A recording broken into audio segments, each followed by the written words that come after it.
Menarik sekali ya, karena ada istilah pribumi yang kemudian sekarang menjadi viral lagi.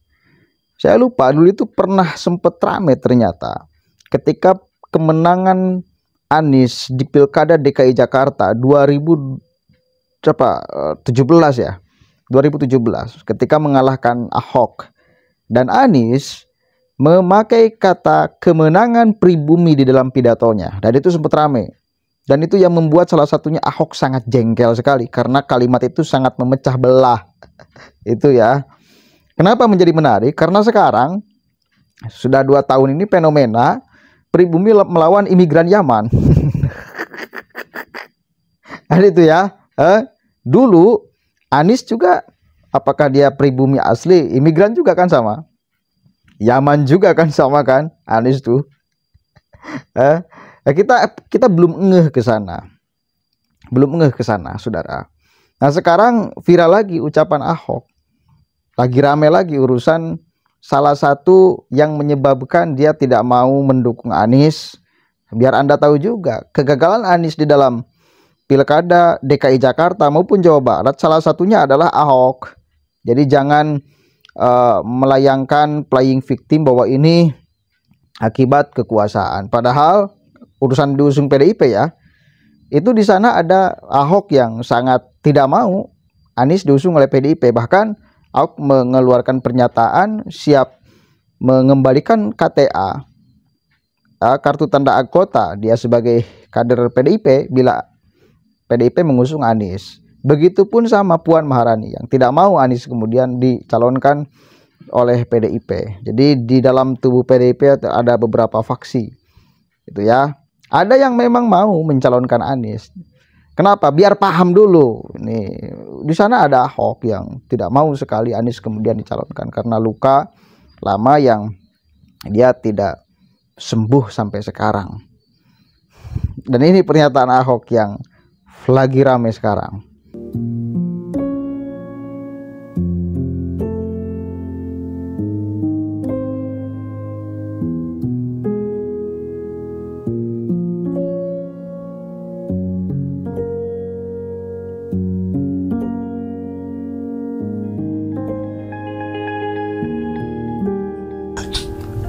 Tidak ada cerita Ahok dengan Anies. Ketika saya kalah, saya langsung kasih Anies ucapan segala macam. Itu that's a game.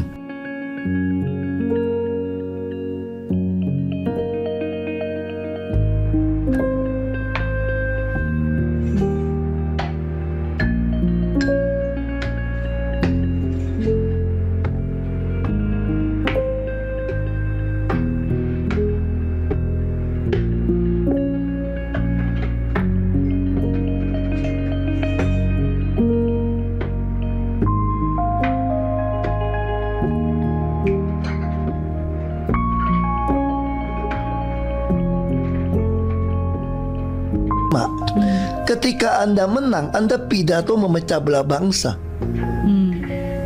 Bahwa Jakarta udah kembali ke pangkuan pribumi yang dijajah selama ini. Itu teksnya di mana-mana. Itu sangat memecah belah bangsa. Saya ini asli Indonesia sesuai undang-undang loh. Apa karena saya namanya Ahok?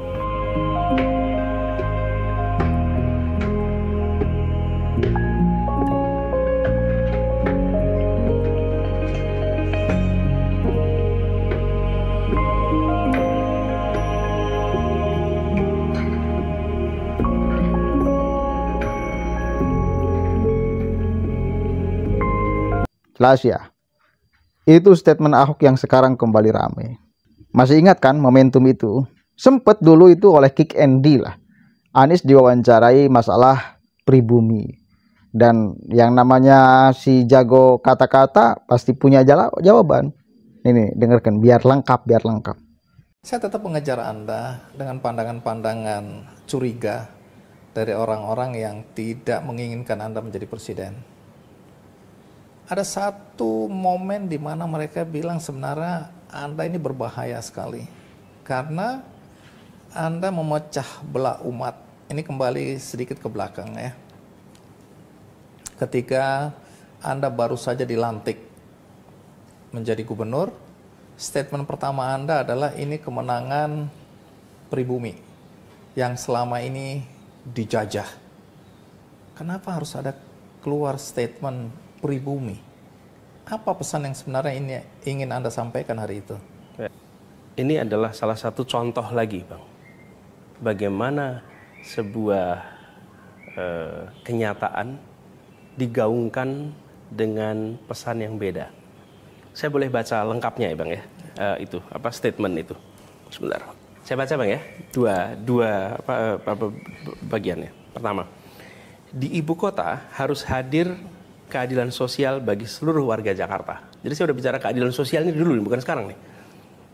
Dan Jakarta satu dari sedikit kota di Indonesia yang merasakan kolonialisme dari dekat. Penjajahan di depan mata di Jakarta selama ratusan tahun. Ini pada masa penjajahan nih. Di tempat lain mungkin penjajahan terasa jauh, tapi di Jakarta, bagi orang Jakarta yang namanya kolonialisme itu depan mata. Kolonial Belanda itu ada depan mata. Dirasakan sehari-hari. Ini kita rasakan nih dalam era penjajahan dulu itu. Jadi saya lagi bicara masa lalu nih, Bang. Bukan bicara sekarang. Saya bicara tentang Jakarta yang dulu di dalam kolonialisme, Jakarta dijajah. Kemudian, karena itu, bila kita sudah merdeka nih, maka janji-janji kemerdekaan itu harus kita lunasi. Dulu, ini saya katakan kalimatnya, dulu kita semua pribumi ditindas dikalahkan. Dulu. Kini kita sudah merdeka. Sudah saatnya kita semua menjadi tuan di negeri sendiri. Dan saya sampaikan, kita semua pribumi dulu. Jadi saya sedang bercerita tentang peristiwa prakemerdekaan. Yang pada waktu itu memang ada stratifikasi.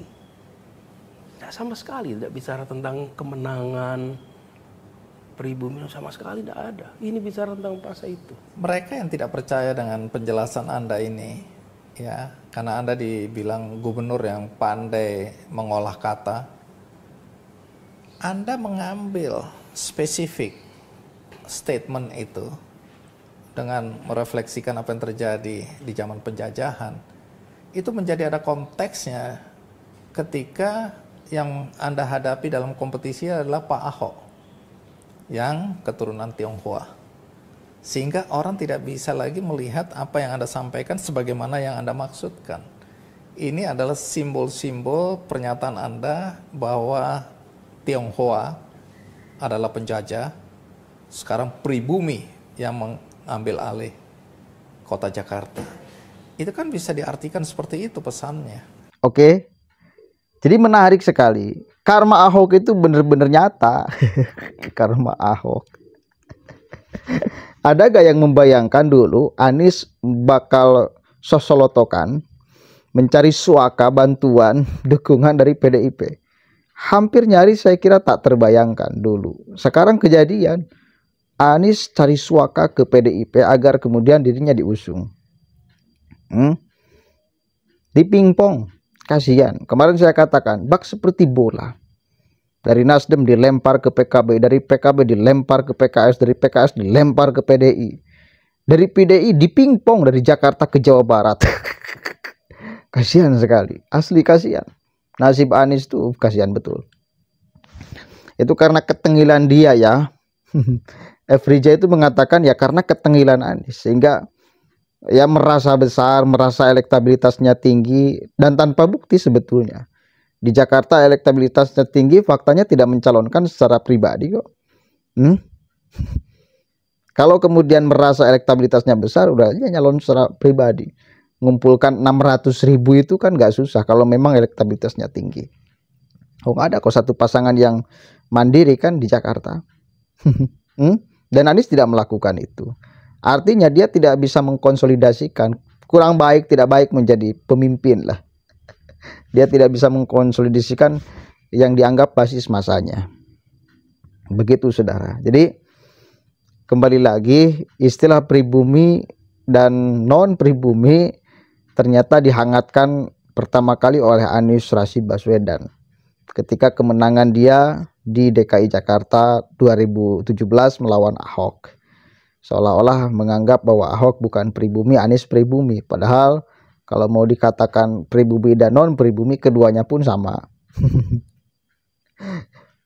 Begitu ya. Tapi oke lah, kita akan menghilangkan masalah pribumi dan non pribumi. Kita sesama anak bangsa. Yang penting satu, jangan legeg. Itu aja. Jangan merasa paling wah, paling istimewa di negara yang sebetulnya Anda itu imigran gitu loh maksudnya. Kan ada orang yang selalu bercerita tentang leluhurnya, negara asalnya di republik ini, dan terus membangga-banggakan negara asalnya. Padahal dia ngaku sebagai warga Nusantara. Tujuannya mendoktrin, tujuannya menipu, tujuannya memanipulasi. Apalagi tidak sesuai dengan fakta. Tarim Anda jual, Yaman Anda jual, negara yang habis porak-poranda Pak. Negara termiskin kedua di dunia. Perang saudara di mana-mana. Oh, Anda mau jual di sini. Itu. Silakan sekali lagi, setiap orang itu punya kebanggaan akan tanah kelahirannya, akan asal usulnya. Tetapi yang sewajarnya kalau mau diterangkan. Jangan mengatakan, "Oh, semua orang mau tinggal di Tarim." Orang imigran zaman tuh ngomong kayak gitu. Semua orang mau tinggal di Tarim. Setiap orang yang tinggal di Tarim bakal menjadi wali pulangnya, asal jangan sampai ada suudon.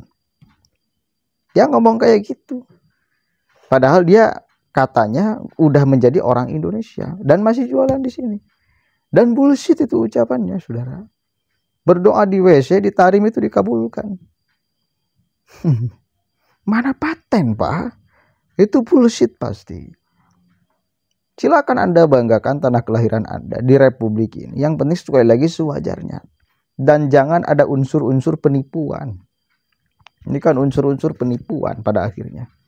Kalau memang seperti itu adanya berdoa di WC aja dikabulkan, kalau di Tarim, pulang aja ke sana ke Tarim.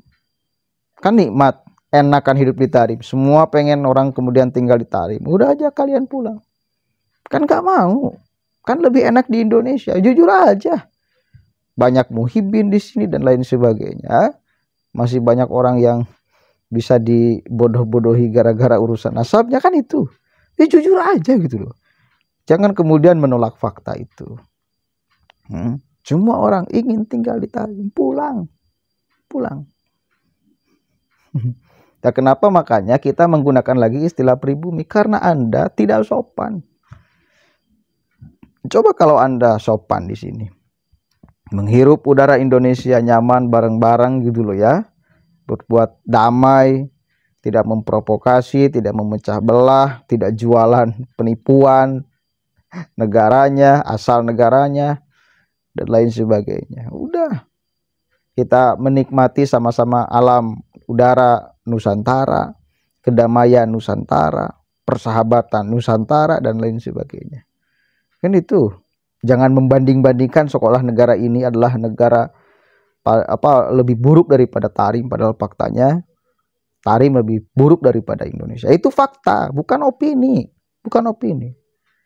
Gitu loh. Itu fakta, saudara. Coba aja. Kalau memang betah tinggal di sana, balik gitu. Kan nggak mau. Udah itu. Fakta itu nggak bisa ditolak, nggak bisa dibantah. Jangan beralasan, oh kita berdakwah ke sini. Banyak ulama-ulama Nusantara, santai aja. Jadi jangan pakai alasan itu. Padahal Anda sudah tidak mau tinggal di Yaman, tinggal di Tarim. Maunya hidup di Indonesia yang penuh kedamaian, udara sejuk, dan lain sebagainya. Itu tinggal syukuri, nikmati. Jangan buat tingkah ulah yang macam-macam, aneh-aneh, memprovokasi, mengadu domba gitu loh ya. Merendahkan masyarakat pribumi. Itu ada loh, ada. Saya ngomong itu bukan tanpa data dan fakta. Ada yang ngomong kayak gitu. Nih si Fikri itu, Habib Fikri kalau nggak salah. Produk luar nih, produk Yaman. Hidung mancung, ganteng. Ente nih. Hidung pesek, mata belo, bibir tembem. Persis mirip kayak celengan Semar. Yang kayak gitu tuh. Ente hidup di Indonesia, dikasih makan, sejuk udara di Indonesia. Anda hirup, Anda menginjak-injak harkat derajat martabat warga Indonesia. Asli. Kan kurang ajar. Begitu loh. Anda hidup di sini silakan selama Anda sopan. Tak jadi soal. Mudah-mudahan ada manfaatnya. Assalamualaikum warahmatullahi wabarakatuh.